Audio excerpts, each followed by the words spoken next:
Dalam Jakarta Pertamina Enduro itu akhirnya turun tangan langsung, membungkam nyinyiran panjang yang selama berminggu-minggu dilontarkan oleh Yola Yuliana. Nyinyiran yang tak hanya menyasar Megawati Hangestri, tetapi juga dianggap meremehkan kerja keras banyak pemain Indonesia lainnya. So, mau tahu info berita menarik lainnya? Yuk simak terus video ini sampai selesai.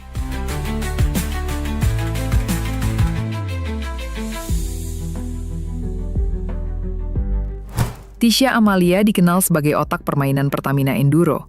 Di lapangan, ia jarang berteriak, jarang emosional, namun selalu presisi. Namun justru karena sikap tenangnya itulah, publik terkejut ketika namanya tiba-tiba menjadi pusat konflik panas jelang laga besar. Menurut sumber internal tim, sejak awal musim Proliga 2026, Tisha memilih mengabaikan komentar dan sindiran Yola Yuliana yang kerap muncul di berbagai kesempatan. Sindiran itu sebagian besar membandingkan kemampuan Yola dengan Megawati Hangestri, seolah ingin menegaskan bahwa Megawati tidak sehebat yang digembar-gemborkan. Awalnya, Tisha menganggap hal tersebut sebagai bagian dari dinamika rivalitas.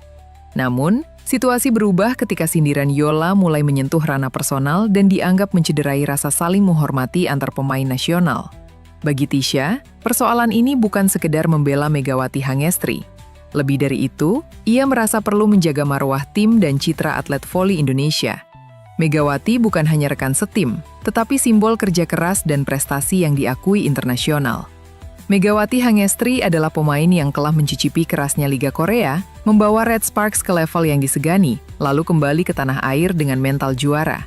Menyindir pencapaian seperti itu, menurut Tisha, sama saja dengan meremehkan mimpi banyak pemain muda Indonesia. Kalau prestasi internasional saja masih dianggap remeh, lalu apa yang mau dibanggakan?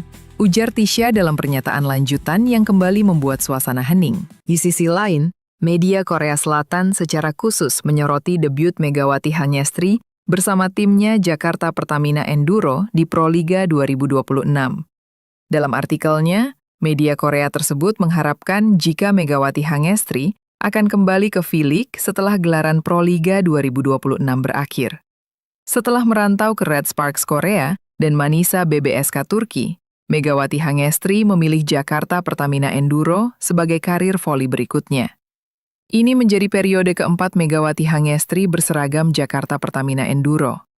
Pertama kali Mega bermain untuk JPE pada Proliga 2017 per 2018.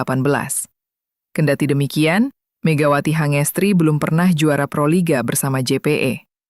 Trofi lokal pertama Megatron justru saat dirinya memperkuat Jakarta BIN pada 2024. Kini dengan kehadiran Megawati Hangestri untuk keempat kalinya di JPE, klub tersebut berharap tuah Megatron saat gelaran Proliga 2026 ini. Megawati Hangestri mencetak 20 poin untuk Jakarta Pertamina Enduro, sedangkan yang mengumpulkan angka terbanyak ialah Yana Sherban dengan 23 poin. Debut impresif Megawati Hangestri bersama Jakarta Pertamina Enduro diam-diam dipantau oleh media Korea Selatan. Mereka pun membandingkannya dengan performa Red Sparks musim ini. Setelah ditinggal Megawati Hangestri, performa Red Sparks justru hancur lebur. Proliga 2026 terasa semakin menarik karena akan diramaikan dengan kehadiran sejumlah pemain bintang di level lokal maupun dunia. Salah satunya ialah oposit andalan Timnas Voli Putri Indonesia, yakni Megawati Hangestri.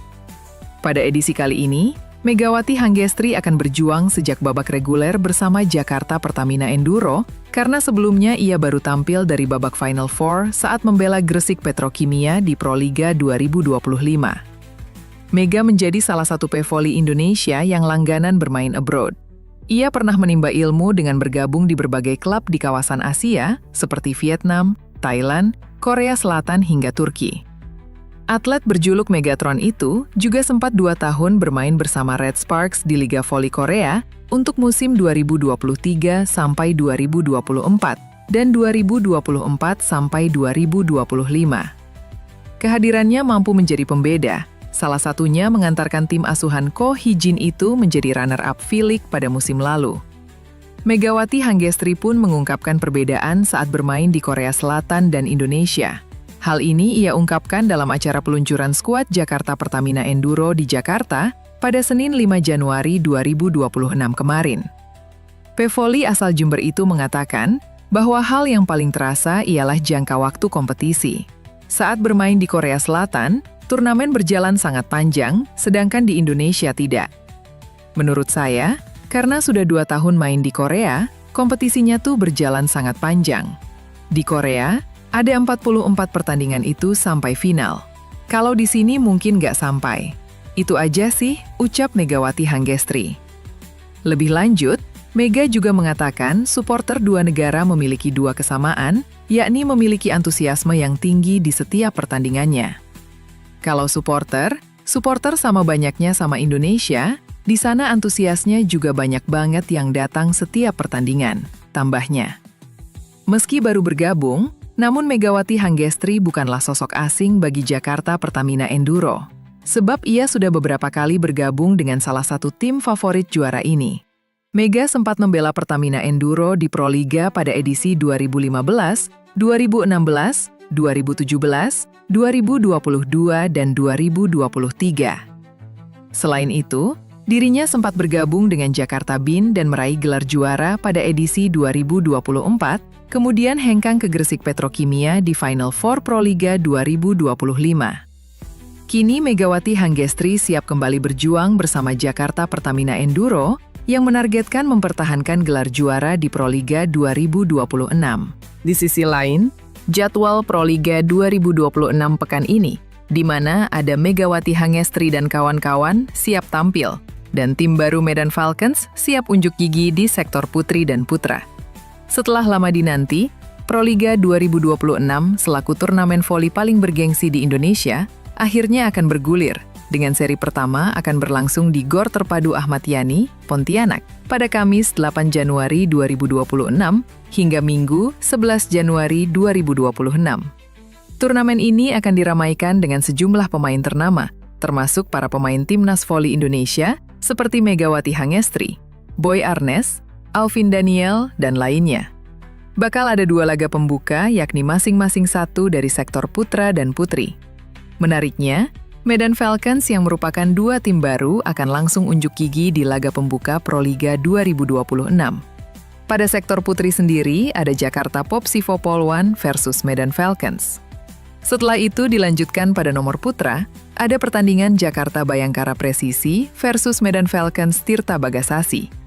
Medan Falcons di nomor putri sebelumnya sempat menjadi debutan pada musim lalu, sedangkan pada nomor putra menjadi tim baru musim ini, di mana mereka bekerja sama dengan menggandeng Tirta Bagasasi, tim yang juga bermain di Live Volley Divisi Utama.